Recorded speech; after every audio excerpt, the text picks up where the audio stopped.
Welcome back. Welcome back. Today we're talking about U.S. home prices to hold firm in 2024. We have a couple one luxury home to take a look at and some price reductions. Let's take a quick look. If you hadn't noticed, I was gone for the last couple of weeks. I went over Thanksgiving. I went down to Vegas because my son turned 21. Let me get back up here. My son turned 21 and we went to go do 21-year-old stuff for him, and we went and I had a drink with him and all that fun stuff. If you are on the inner circle, you get to see videos and some fun stuff about that. But other than that, it was a fun weekend, and I came home a little bit sick because, you party hard, you play hard, you get sick hard. So I'm getting better. Last week, I kind of just took it off because it was just, I was sick. I was down. I was kind of taking naps. I'm going to go take a nap right after this too, because I'm still kind of, but let's get into it. So live homes, or before we get into that, let's talk about title theft. I heard about it again a couple of weeks ago. It's happening. People, take the time to call your local real estate agent and me, prefer to talk to me. I can do a quick title search on your house, make sure that it is who it is. It's supposed to be under you or your trust, and do it for your parents too, because your elder parents are the ones that are going to be targeted. So let's be safe. Okay, enough of that. And there's a link to my blog and you can watch the video and learn all about it. Okay. U.S. home prices hold firm in 2024, even if a mild recession hits, Fannie Mae says. Now, what's a mild recession? We don't know what that's an opinion. Point is that when recessions happen, we want to see prices typically go up.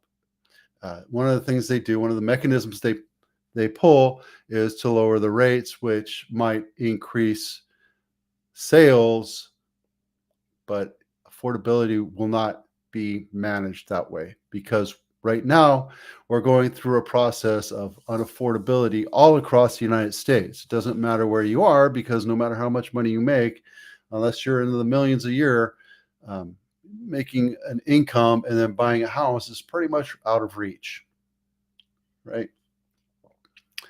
So, for example, if you buy a $700,000 house, which is few and far between here in the United States, in the California Silicon Valley, you have to make about $130,000, something around there.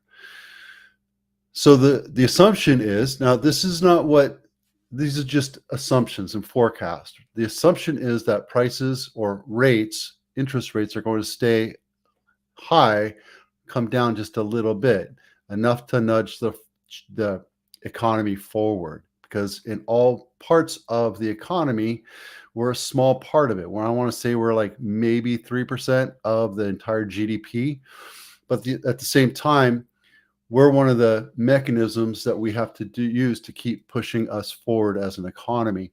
So having lower rates would only hurt us, because when you have lower rates, prices tend to go higher. Just the fact of life.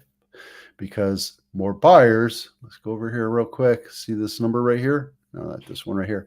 When a recession happens, rates go lower and more people buy houses. That means prices go up. Now we're looking at, I think it's 400,000 again. We'll get into that in the coming week. But at the same time, we want to keep interest rates high to keep pricing down as much as possible. Now here, it doesn't matter, because we're still seeing prices go up. As a matter of fact, we'll be talking about that today, as opposed to what we saw over 2022. So just keep that in mind. Now, these are all projected for 2024, 2025, and where we have to be to turn mechanisms up or down to let the floodgates open up or slow them down, depending on how we can manage the entire economy. That's government, that's military, that's electronics, it's retail, it's everything. So it has a lot to do with everything, and we're a small cog in that whole gear that's running our economy. So just keep that in mind. SARS, percent change, what is this? Yeah, so we're looking at the whole thing. So the biggest problem right now is we have a lack of supply. I've been telling you that for the last couple of years. I have a lack of supply, so pricing is remaining strong. It's not going to go down at all unless you're in certain areas that are depressed, or you're looking at certain types of houses like luxury. Let's take a look at this beauty. It's been on market for 115 days, I believe, 110 days. Built in 1988, has 7 bedrooms, is twice as many baths. Imagine having to be that guy that has to clean 14 bathrooms. 26,627 square feet. But this is a gorgeous house, $25 million. This is pure luxury. I mean, the whole thing, the way this thing was designed, it was actually updated. That's pretty 1980s looking. But look at those beautiful cars. Probably cars aren't going to go with it. But this is a masterpiece of a home. Completely built out. The architectural styling of this is very well focused on the 80s living, period. But as a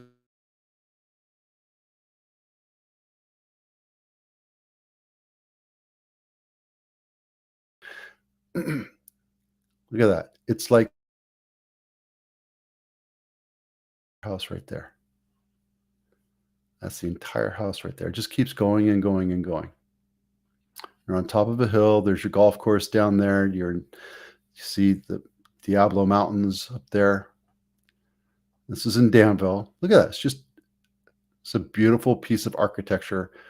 And the funny thing is you look at 80s, you can see the internal styles, but that is a style that's going to last for a very long time. So if you know anybody that wants to buy a $25 million house, give me a call. Be happy to show them the house. Price reductions.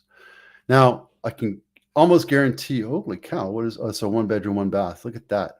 Nobody wants a 1 bedroom, 1 bath.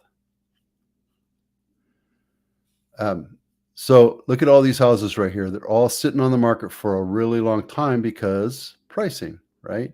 Pricing is super important, people. You can't go into a house and expect the house like this. This is on Curry, which is a busy street. It's not Blossom Hill or Santa Teresa, but it's still a busy street. It's a filter street. Curry Drive, Lean Ave, they're filter streets. You have a lot more traffic on it, so you can't get that premium you think you can. So this house should have been listed at 145, maybe 1.5 at the most. But right now it's sitting at 35 days on market, and it's a standard 2,500 or 2,200 square foot house, 4 bedroom, 2.5 bath, and it backs into the hills. This is a beautiful house, very well maintained, but you're not going to get 1.6 for it. Oh, great. Okay, we'll go back to that later. And they even reduced it $50,000. But again, you're trying to achieve the market. You're trying to be a market maker. And in this situation, you shouldn't be a market maker. You should be reaching to the market because you don't have a premium on everything. Even if the house is completely redone inside, you're sitting on a busy street, a filter street. Still, if it's a filter street, you need to realize that that's going to turn people off, just like some people absolutely don't want a pool, period. Now, it's a 47-year-old house built. I've sold this house model a few different times, and it's a beautiful house inside. It's very well kept for 1976. These people took a lot of good care to this house, but they're overpricing it. It should have gone for that. And the reason why they did that is there's another house that sold right here, right in this area right here for 1.8. So why wouldn't it go for 1.69? Well, again, you're trying to be a market maker when you have a house that has one negative thing to it, right? Now, what is that negative thing? It's the busy street. There we go. Busy street, right? Location, location, location, quality, market, and pricing. You're taking two things out of the 4 that you're trying to control. Location is huge, especially when you're on a filter street, a busier street. That's going to turn a lot of people off, and a lot of people are not going to do that. You could have started at 1.5 and bid it all the way up, but I don't know what the agents thing is, and I can't say anything bad about them, but what I would have done is set it at 1.5 and let the market come to us. They're trying to be a market maker here. So it's happening all over the place, right? It happens all over. And the agent will smartly always tell you, let's list it low and get multiple offers on it based on the condition, based on market condition, based on location, based on where you are. You have to price it correctly to bring the market to you. That's part of marketing.